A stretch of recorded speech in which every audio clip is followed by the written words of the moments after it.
Hello guys, मेरा नाम है Jay. Welcome to I agri. ये series BSc agriculture semester first के लिए सोइल साइंस की एक सीरीज है, जिसके अंदर हम अब दूसरा टॉपिक चालू कर रहे हैं, जिसका नाम है मृदा के घटक कंपोनेंट्स ऑफ सोइल।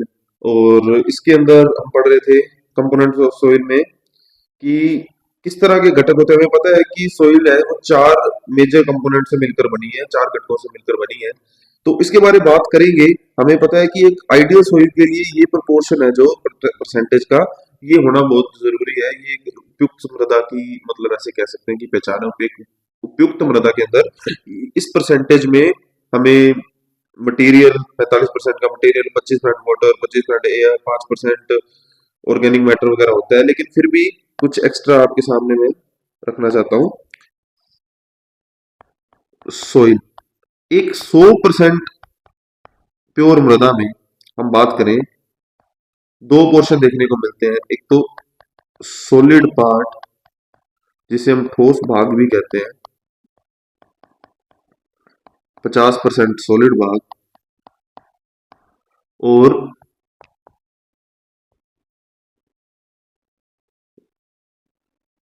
रंध्रावकाश, जिसे हम पोर स्पेस के नाम से जानते हैं। ठीक है, ये भी कितना होता है? 50%। तो सॉलिड भाग भी 50% और रंध्रावकाश भी 50% और मिलके बन जाता है 100% मृदा। फिर सॉलिड पार्ट फर्दर दो भागों में डिवाइडेड है, जिसके अंदर हमें मिलता है मिनरल्स,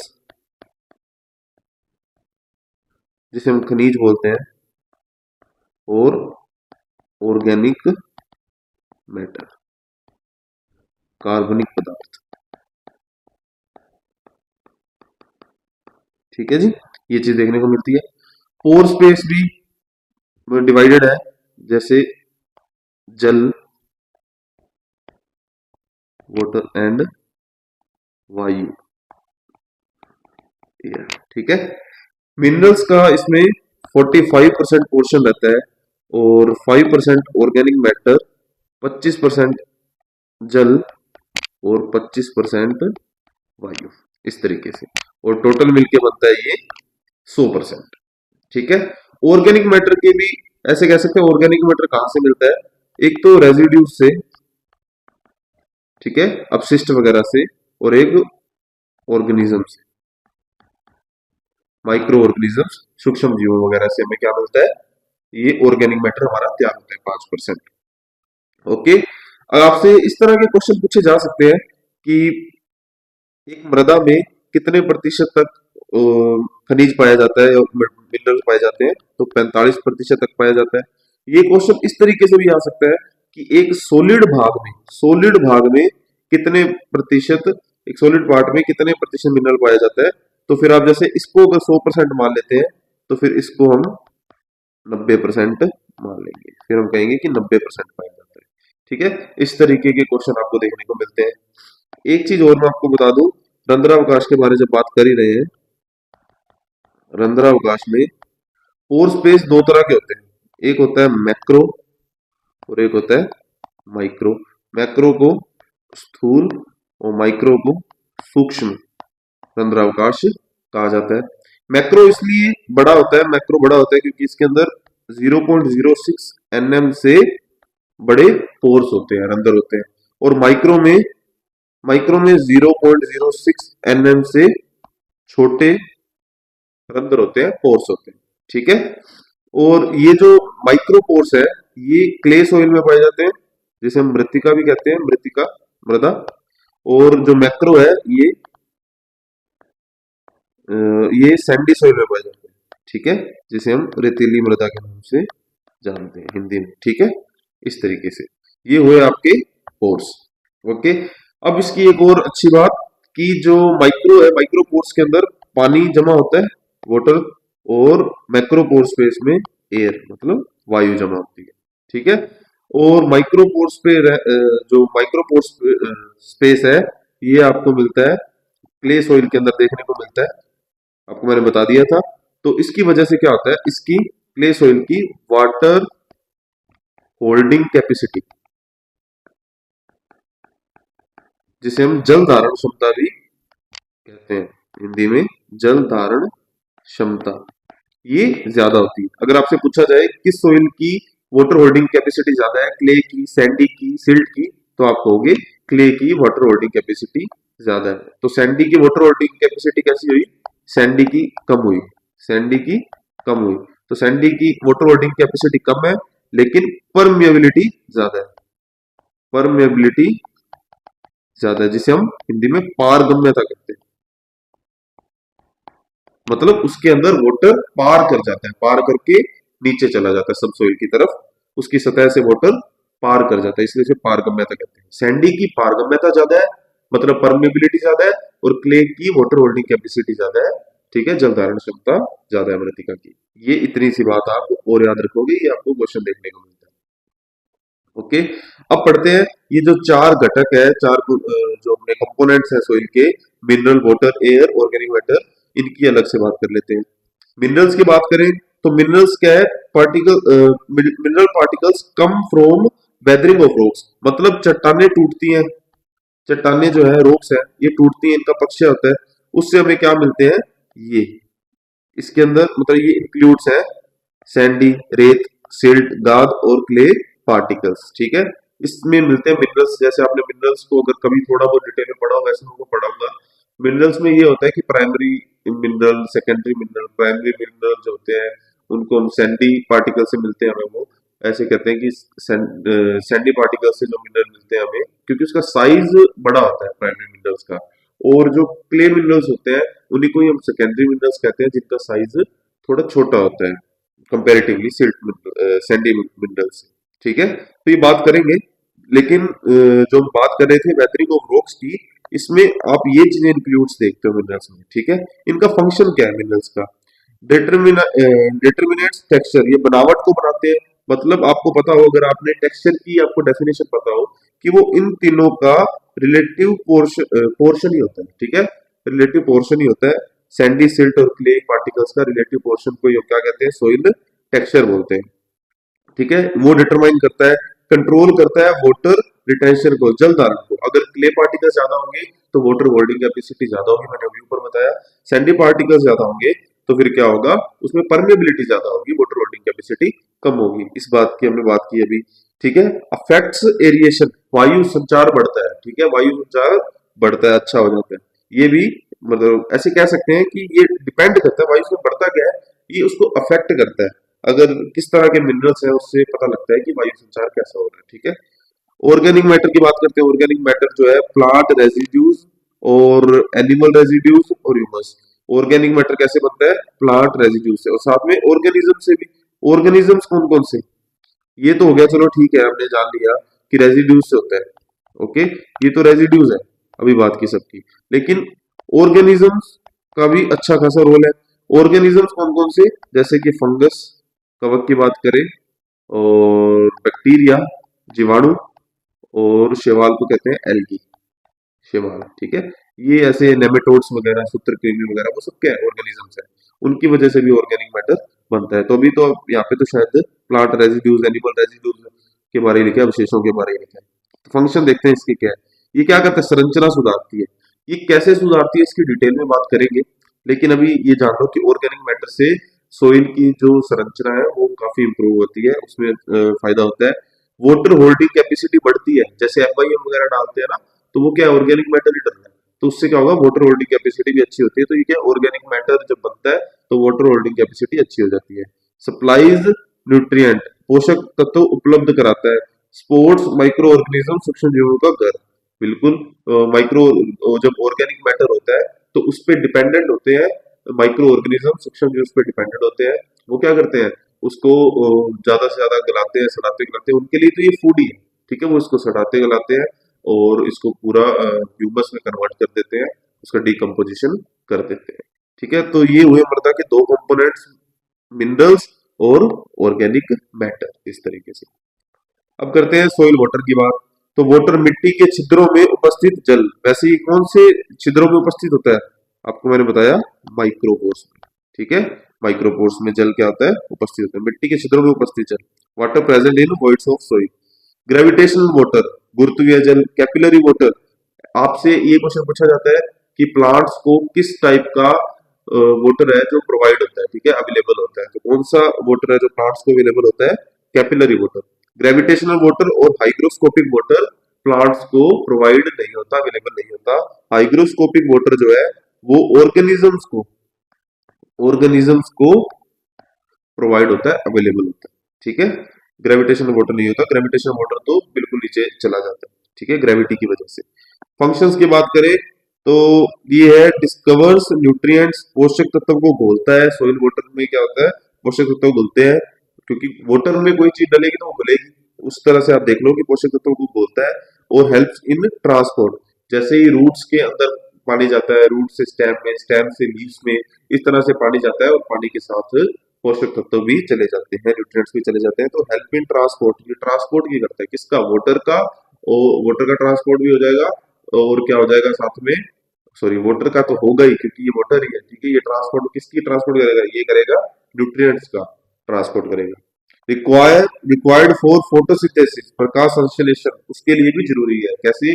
कि आपने देखा होगा ट्रांसपायरेशन वगैरह होता है, फोटोसिंथेसिस की मेन प्रोसेस है, ठीक है। ट्रांसपायरेशन वगैरह उस टाइम पे भी जरूरी होता है सॉइल वाटर, क्योंकि वाटर ही निकलेगा तो वाटर ही नहीं होगा तो ट्रांसपायरेशन होगा कैसे?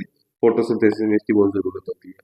सॉइल एयर की बात करें, air fills the pore space not filled with water, मतलब जहां पानी नहीं होगा वहां पे एयर होगी। ये बात देखो, जहां जल नहीं होता वहां एयर होती है। आगे ना वही बात, contains CO2 in higher in soil, O2 is lower than atmosphere, ठीक है। CO2 जो है वो हायर होती है सोइल एयर में, CO2 हायर होती है, O2 is lower than atmosphere, और O2 एटमोस्फेयर से कम होती है। ये तो बड़ी बात ही है। अब मैं आपको ये तो नहीं कहूंगा कि आप खुद को मिट्टी में गाड़ के देख लो और आपको पता लग जाएगा, ठीक है, कि वहां पे O2 है या नहीं। ऐसी बात तो नहीं कर सकते, ठीक है, काफी बेवकूफ लगूंगा। बट आपको खुद ही आइडिया है कि O2 कम ही होती है, ठीक है, कंपेरेटिवली CO2 ज्यादा होती है। क्योंकि CO2 क्यों ज्यादा होती है इसकी बात मैं आपको बता सकता हूँ, एक अच्छा टीचर होने के नाते आपको बता देता हूँ। ऐसे कह सकते हैं कि CO2 जो है वो कहाँ से बनी? वो बनी जब आपने सपोज FYM डाला, गोबर की खाद डाल दी। अब उस पे माइक्रो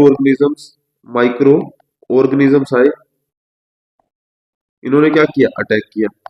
अटैक किया तो इसका डिकम्पोजिशन हुआ। डिकम्पोजिशन मतलब अपघटन हुआ। सूक्ष्म जीव आए, उन्होंने हमला किया, अटैक किया FYM पे और उसका कर दिया डिकम्पोजिशन, अपघटन। अपघटन किया तो क्या निकला? CO2 बाहर निकल गया, ठीक है। तो इस वजह से ये प्रोसेस तो चलती रहती है सोइल में कंटिन्यू। तो CO2 हायर होती है, CO2 हायर होती है सोइल्स में और O2 कम होती है, क्योंकि आपको O2 का तो आपको आइडिया है ही, एटमोस्फेयर से तो कम ही होती है। जैसे जैसे डेप्थ में जाएंगे O2 कम होती जाएगी, CO2 बढ़ती जाएगी, ठीक है। ये एक फैक्ट है कि जैसे जैसे आप सोइल की डेप्थ में जाओगे तो आपको O2 तो आपकी कम होती जाएगी और CO2 ज्यादा होती जाएगी, ओके। और आपने अभी आपको आगे पढ़ाऊंगा कि CO2 8 to 10 टाइम्स हायर होती है एटमोस्फेयर से। सोइल एयर में CO2 8 to 10 टाइम्स हायर, मतलब 8 से 10 गुना ज्यादा होती है सोइल में CO2 कंपैरेटिवली एटमोस्फेयर, वातावरण से, ये वायुमंडल से। तो रूट रेस्पिरेशन की बात करें कि जड़ को श्वसन प्रदान के लिए वायु होना बहुत जरूरी है। माइक्रोबियल एक्टिविटी, सूक्ष्म जीवों की क्रियाओं के लिए वायु होना बहुत जरूरी है। और प्रिवेंट्स टॉक्सिसिटी, विषाक्तता को रोकता है, ठीक है। ये क्या करता है? विषाक्तता को रोकता है। आगे बढ़ते हैं अब। तो ये पहले तो ये हो गया, आपके 4 कंपोनेंट्स के बारे में आपने जान लिया, ठीक है। Organic matter, minerals, soil water and soil air के बारे में, ठीक है। इतना ही है इसमें। और अब बात करते हैं सोइल एयर की। कंपोजिशन, गैसेस एक्सचेंज क्या होता है, उसकी क्या इंपॉर्टेंस है, मृदा वायु संगठन, गैसीय विनिमय व महत्व, इसकी बात कर लेते हैं जी, ठीक है। अब चलते हैं composition of soil air versus atmospheric air. मतलब अब आप तुलना करोगे, तुलना किसमें? कंपैरिजन, कंपैरिजन देखते हैं। एटमॉस्फेयर में जो हमारे वातावरण में जो जिस तरह की जो गैसें हैं वो सोइल में उससे कम है, ज्यादा है, इन दोनों का आपस में चेक करते हैं, कंपैरिजन करते हैं। सबसे पहले ऑक्सीजन।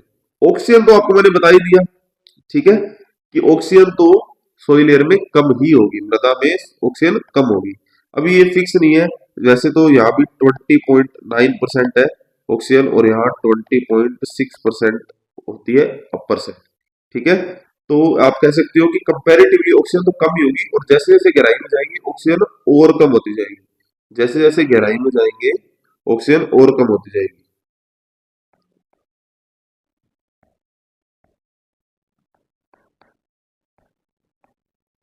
क्या हो रहा है, चल क्यों नहीं रहा, अब ठीक है। तो जैसे जैसे गहराई में जाएंगे ऑक्सीजन और कम होती जाएगी।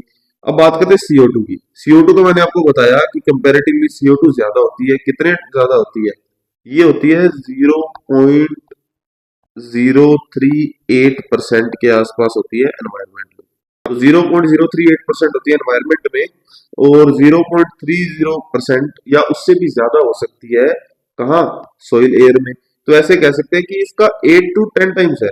कहाँ 0.03, और कहाँ 0.30%। ठीक है, ये इसका 8 से 10 गुना है।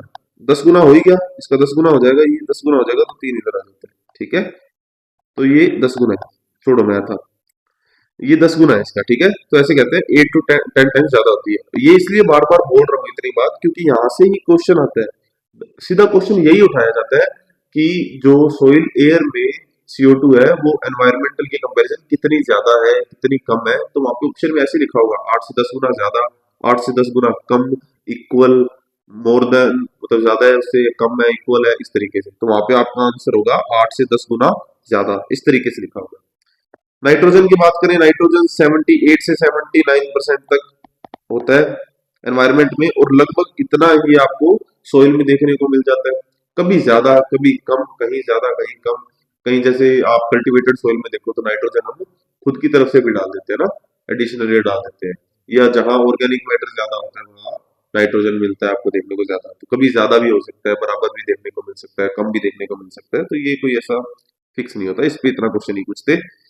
और आर्गन की बात करें, आर्गन कंपेरेटिवली कम होता है, 0.94% एनवायरमेंट में और 0.90% सोइल में। वाटर वेपर वगैरह ये पता नहीं यहाँ पे क्यों लिख दिया, इसकी कोई जरूरत नहीं थी। ठीक है, जब गैसेस की बात हो रही है। चलो आगे चलते हैं। What is gases exchange? Exchange है क्या? वायुमंडल और मिट्टी के छिद्रों के बीच गैसों का आदान प्रदान। मतलब एनवायरमेंट में जो गैसें हैं और मिट्टी की सरफेस या मिट्टी के ऊपर जो मिट्टी के जो पोर्स है उनके अंदर जो गैसें हैं उनका आपस में एक्सचेंज होना ही है, गैसेस एक्सचेंजेस। ठीक है, गैसेस एक्सचेंज एक्सचेंज। और ये कैसे होता है? डिफ्यूजन से और मास फ्लो से।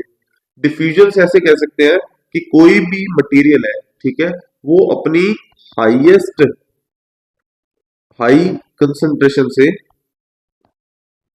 हाई कंसंट्रेशन से लोअर कंसंट्रेशन की तरफ मूव करता है। मतलब अपनी अधिक सांद्रता से कम सांद्रता की तरफ मूव करता है। इसे हम क्या बोलते हैं? डिफ्यूजन, प्रासरण। और मास फ्लो क्या होता है कि भीड़ जा रही थी उसके साथ ही आप मिल गए। ठीक है, मतलब एक मास का फ्लो हो रहा था और उसके साथ ही आप चले गए। ऐसे समझो कि बहुत सारे न्यूट्रिएंट ग्रुप्स में जा रहे थे, उसके साथ और भी न्यूट्रिएंट्स चले गए फ्लो में। ठीक है, इसे बोलते हैं मास फ्लो। और ऐसे होता है गैसेस एक्सचेंज एनवायरनमेंट और सरफेस के बीच में, मतलब सोइल के बीच में।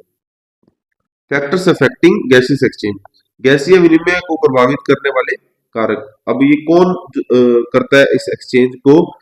जो इसका जो चेंजेस है गैसों का आपस में जो एक्सचेंज हो रहा है, इसको कौन अफेक्ट करता है? मेनली तो सोइल के जो फिजिकल करेक्टर्स है ना, वही करते हैं। जैसे कि सोइल टेक्सचर, बनावट है, जैसे वो क्ले है या सैंडी है। क्ले में क्या होता है? लेस एक्सचेंज होता है, सैंडी में ज्यादा एक्सचेंज होता है, क्योंकि उसमें सैंडी में मैक्रोपोर्स होते हैं, उसके अंदर एयर होती है। तो उससे क्या होता है? गैसेस एक्सचेंज अच्छा खासा हो जाता है। सोइल स्ट्रक्चर, संरचना अच्छी स्ट्रक्चर होगी, वेल एग्रीगेट्स होंगे, जिसके अंदर अच्छी एग्रीगेट्स होंगे, बेटर एक्सचेंज होंगे। एग्रीगेट्स मतलब समुच्चय, अच्छे समुच्चय होंगे, बेटर एक्सचेंज होगा, उसके अंदर अच्छा आदान प्रदान होगा गैसों का। सोइल मॉइस्चर की बात करें, नमी, एक्सेस वाटर ब्लॉक्स पोर्स। ऐसे कहते हैं कि अगर जैसे आपने बताया कि एक होते हैं मैक्रोपोर, एक होते हैं माइक्रोपोर। माइक्रोपोर के अंदर क्या आ जाता है? जल आ जाता है। अभी हमने बात की कि सैंडी के अंदर, रेतीली मृदा के अंदर गैसियस एक्सचेंज जो है, जो कह रहे थे गैस का आदान प्रदान है वो ज्यादा होता है, क्योंकि उसके अंदर मैक्रोपोर है, वायु है। माइक्रोपोर के अंदर जल है। जब जल आ जाएगा तो वो अंदर को क्या कर देगा? मर देगा। और ज्यादा वाटर आ जाएगा जब ड्रेनेज सिस्टम अच्छा नहीं होगा, निकासी अच्छी नहीं होगी, तो वो पूरी के पूरे इसमें मैक्रो और माइक्रो दोनों पोर ही जल से भर जाएंगे, जल से भर जाएंगे तो गैसों का आदान प्रदान रुक जाएगा। वो बात यहाँ पे कहने की कोशिश कर रहे हैं कि मॉइस्चर अगर ज्यादा होगा तो वो पोर बंद हो जाएंगे, अंदर बंद हो जाएंगे। ठीक है। कॉम्पैक्शन, सघनता, कणों की जितनी ज्यादा सघनता होगी, सघन जितने वो सघन होंगे तो उनके अंदर गैस एक्सचेंज कम हो जाएगा। कुल मिला के पोर्स ही कम हो रहे हैं ना, सघनता हुई, एक कण दूसरे कण के बहुत नजदीक है तो उनके बीच में जो गैप था, जो पोर्स थे वो कम हो गए, उसकी वजह से सघनता होगी ज्यादा, सघनता ज्यादा होगी तो एयर का जो गैसेस का जो एक्सचेंज है वो भी कम हो गया। ऑर्गेनिक मैटर, जैव पदार्थ, इंक्रीज पोरोसिटी। जब जैव पदार्थ डालते हैं, गोबर की खाद डाली जाती है स्पेशली, आप देखो कि जब भी कोई खाद वगैरह डाली जाती है, ऑर्गेनिक मैटर डाला जाता है तो उससे क्या होता है, मैक्रोपोर और माइक्रोपोर दोनों की वृद्धि होती है। ठीक है। उससे क्या होता है, इंक्रीज पोरोसिटी, पोरोसिटी बढ़ेगी, पोर्स बढ़ेंगे तो गैसों का आदान प्रदान भी बढ़ेगा। ये होते हैं फैक्टर। ठीक है जी। अब करते हैं why soil air is important. ठीक है। तो ये क्यों इम्पोर्टेंट है, जड़ों की श्वसन के लिए आवश्यक है। पौधों को O2 की जरूरत होती है, पौधों की जड़ों को। ठीक है। भोजन बनाने के लिए, अपनी जीवन चक्र चलाने के लिए, जीवन यापन करने के लिए O2 की आवश्यकता होती है पौधों को। ठीक है। वो उनको जड़ों से मिलता है। जड़ों से कब मिलेगा, जब एरिएशन अच्छा होगा। ठीक है। स्पोर्ट्स, माइक्रोबियल एक्टिविटी, सूक्ष्म जीव की क्रिया। ठीक है जी। सूक्ष्म जीव की क्रिया, सूक्ष्म जीव जैसे आपने सुना होगा कि ये अवायवीय सूक्ष्म जीव है, ये वायवीय सूक्ष्म जीव है। तो वायवीय सूक्ष्म जीवों को बहुत जरूरी होता है ऑक्सीजन का मिलना। अब वो कैसे मिलेगा, जब उनके अंदर अच्छा एरिएशन होगा। ठीक है। गैसों का आदान प्रदान होगा तो उनको भी गैस मिलेगी, उनको भी O2 मिलेगी। O2 मिलेगी तो वो काम करेंगे। काम क्या करेंगे, जो ऑर्गेनिक मैटर है, जो एफआई वगैरह आपने खाद वगैरह डाली है उसका अपघटन करेंगे, जो डिकम्पोजिशन करेंगे, डिकम्पोजिशन करेंगे तो और भी ज्यादा आपको ऑर्गेनिक मैटर मिलेगा और भी उपजाऊ होगी। सब एक ही सर्कल में घूम रहा है, सारी चीजें सर्कल में घूम रही है। ठीक है।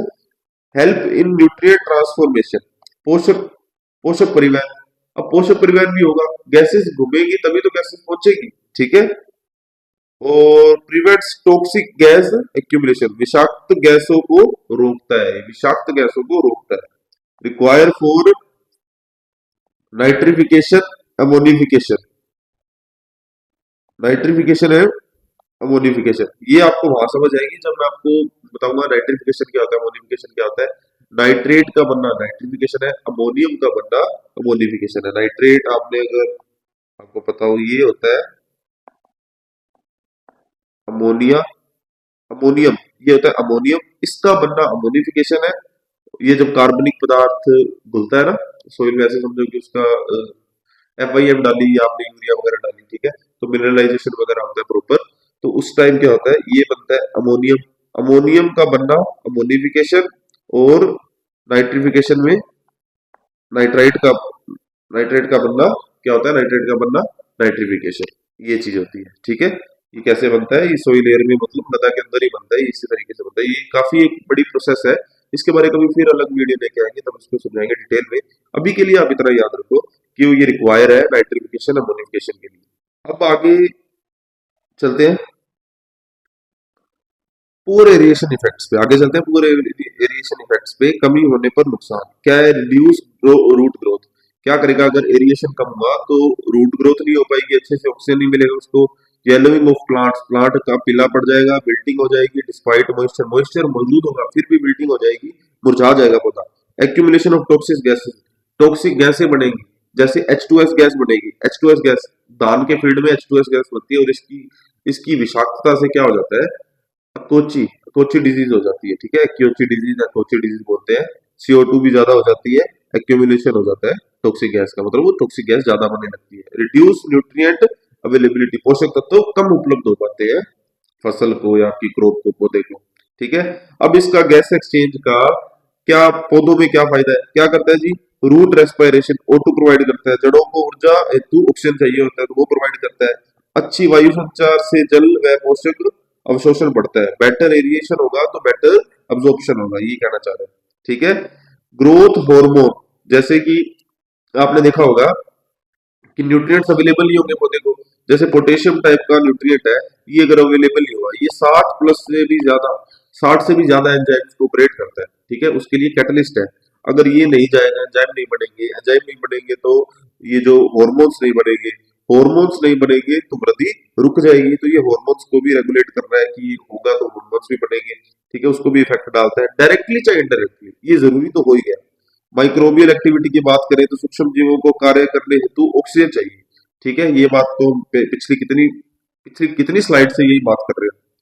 Healthy root system, aerobic condition में stronger and deeper roots, aerobic मिट्टी में मजबूत व गहरी जड़ें, ठीक है, जहां अच्छा वायु संचार होगा वहां मजबूत और गहरी जड़ें तो होंगी।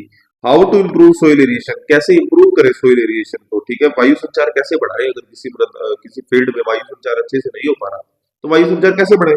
आप गहरी जुताई कीजिए, टिलेज ऑपरेशंस कीजिए, एडिंग ऑर्गेनिक मैटर एफआईएम वगैरह डालिए, ऑर्गेनिक मैटर को बढ़ाइए। अवॉइड वाटर लॉगिंग, जल जमाव को रोकिए, जल आ जाएगा जल भरेगा, निकासी की सुविधा अच्छी नहीं होगी तो मैक्रो और माइक्रो पोर दोनों भर जाएंगे। जब मॉइस्चर बढ़ जाता है, पोर दोनों भर जाते हैं, रंध्र पूरी कंप्लीटली भर जाएंगे, वाटर लॉगिंग की स्थिति आ जाएगी तो क्या होगा, गैसों का आदान प्रदान रुक जाएगा। तो ये चीज अवॉइड कीजिए, मल्चिंग कीजिए, मल्चिंग से काफी मदद मिलेगी। और मेंटेन गुड सोइल स्ट्रक्चर, संरचना को सुधारिए, और वो कैसे सुधरेगी, ऑर्गेनिक मैटर डाल के, एफआईएम वगैरह डाल के, ठीक है जी। तो आज के लिए बस इतना ही, वीडियो काफी लंबी हो चुकी है और अब मिलेंगे नेक्स्ट वीडियो में। तो आप हमें सब्सक्राइब कर लीजिए, हम लोग क्वालिटी बिलीव रखते हैं। नेक्स्ट वीडियो में मिलते हैं। Thanks for watching, bye bye guys.